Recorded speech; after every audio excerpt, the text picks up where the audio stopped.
The morning sun touched the palace towers with a golden glow. The palace servants whispered excitedly as a royal horn sounded in the distance. "Prince Obinna has returned," a servant shouted. Mimi, who was carrying water to the princess's chamber, froze. Her heart raced, but she kept her head down, as she always did. The palace had been full of rumors about the prince's return for months. Some said he would bring honor, others said wealth, and a few whispered that everything would change for those inside. But Mimi never thought of herself. She was just a servant.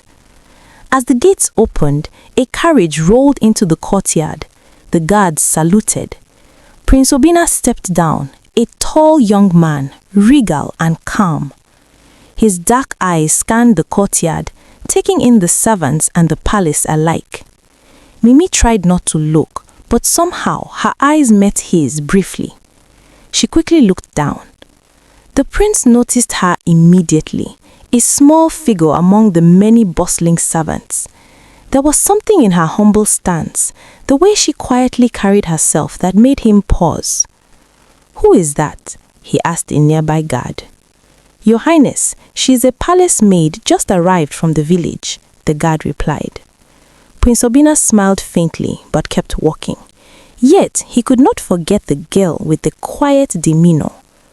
The queen mother and the queen greeted the prince with grandeur. He nodded politely, his eyes always seeming to wander toward the bustling servants. Mimi went about her chores, unaware that the prince was watching from the balcony. Amara, always lively and curious, noticed the prince's gaze lingering on Mimi. "Do you see?" she whispered to herself. "Even the prince notices her. That poor girl." Mimi, ever humble, worked quietly. She never sought attention, and yet it found her in the form of the prince's subtle glances. Throughout the day, the palace was alive with excitement. Servants whispered, nobles discussed who would gain favor, and the princess's friends prepared their appearances. Mimi had her hands full cleaning, running errands, and keeping the princess's chambers in perfect order. She went hungry as usual, barely tasting the food set aside for the higher servants. Even so, a spark of hope grew in her heart. Perhaps, just perhaps, good things could happen inside the palace walls. Later, the prince walked through the corridors quietly, as if he were inspecting everything himself. He stopped when he noticed Mimi carrying a heavy water jug. "Be careful," he said softly. Mimi jumped slightly but looked up. Their eyes met. For a moment, the palace noise faded.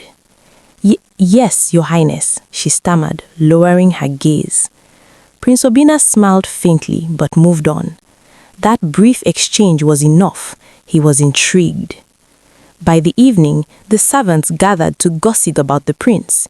Everyone wanted his favor. "Did you see him looking at her?" whispered one. "She's just a maid. He shouldn't even notice her," another replied. Mimi overheard nothing. She went to the courtyard to finish her tasks, hugging herself against the chilly evening air. The moonlight reflected off the palace towers.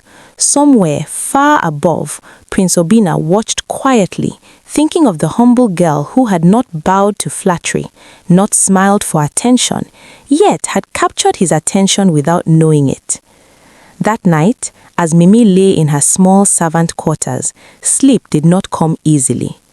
The prince's voice echoed in her mind. "Be careful." No one in the palace had ever spoken to her that gently before. She turned to face the wall and closed her eyes tightly. "This is foolish," she whispered to herself. "He is a prince." The next morning, palace activities began earlier than usual.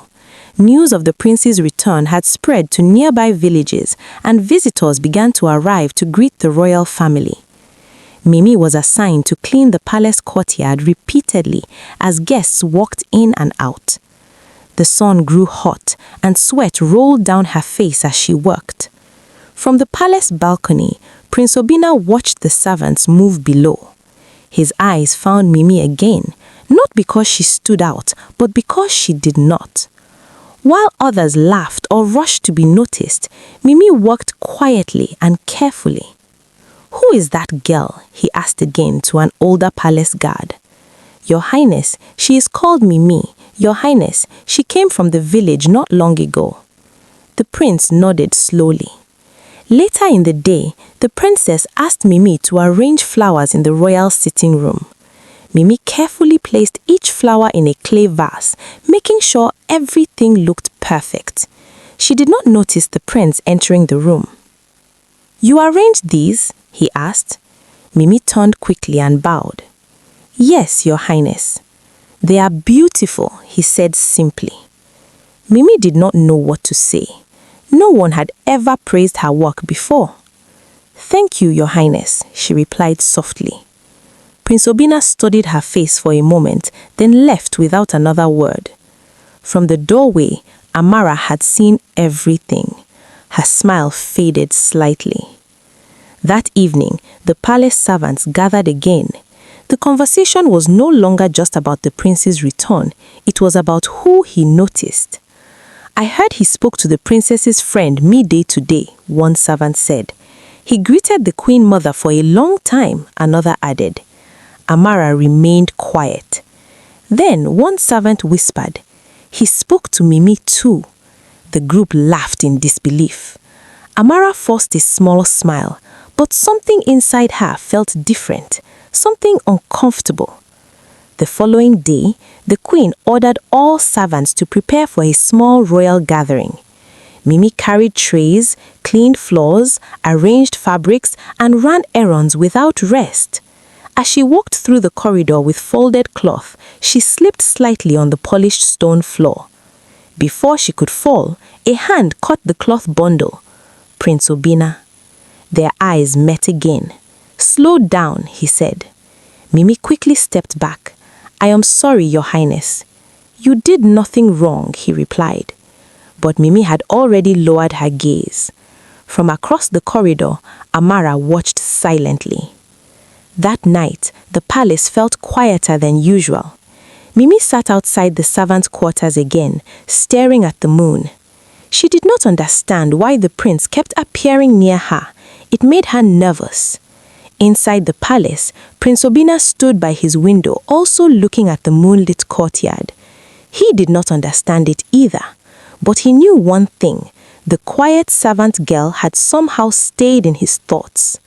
And in the palace, nothing stayed hidden for long, especially when hearts were involved.